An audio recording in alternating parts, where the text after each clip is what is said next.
भाई से गुहार करता और कैसे कहता।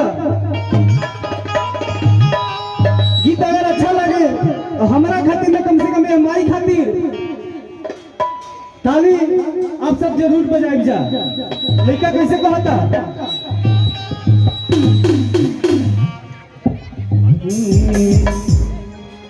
और की बानी असरे में हो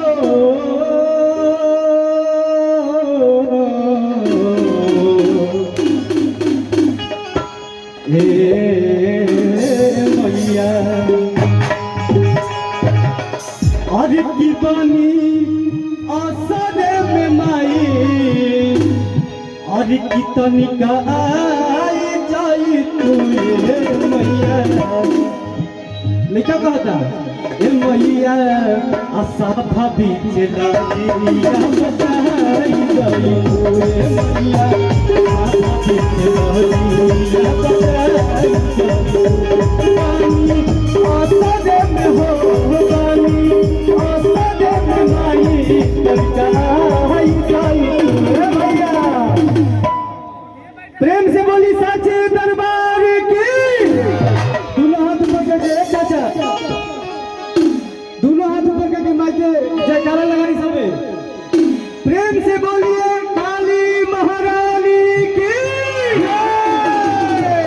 मैया साफा बीच लाजिया बताई गई साफा बीच लाजिया बताई गई।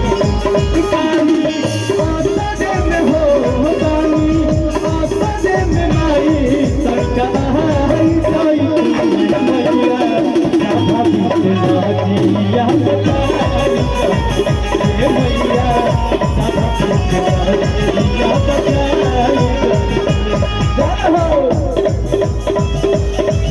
आवाज है ये बजा।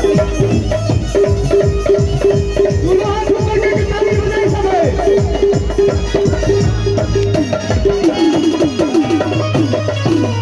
क्या बात है।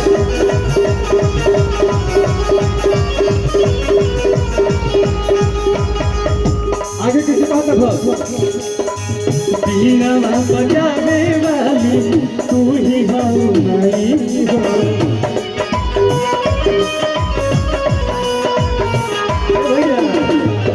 एकरा के आओ भाव में लेवे के बाद। बीना बजावे वाली तू ही हो माई हो।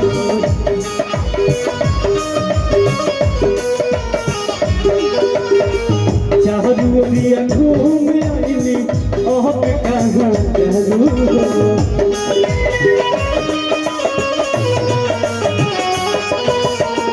बीना बजावे वाली तू ही हो माई हो।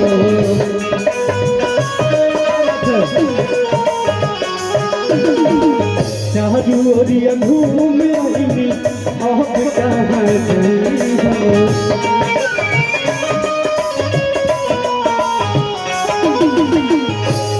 कैसे कहता ओ बीना बजावे वाली तू ही हो माई हो।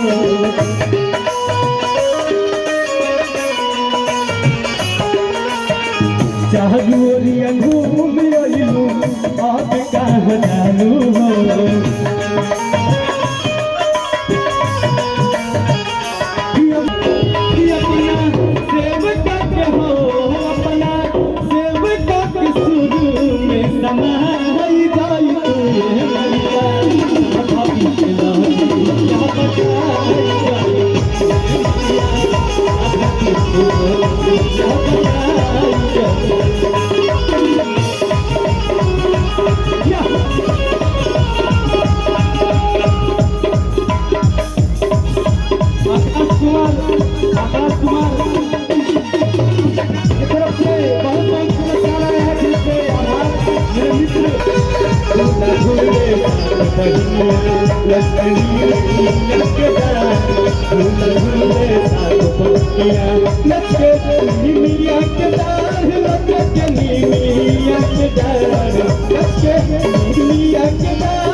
ऐसे काम न चली।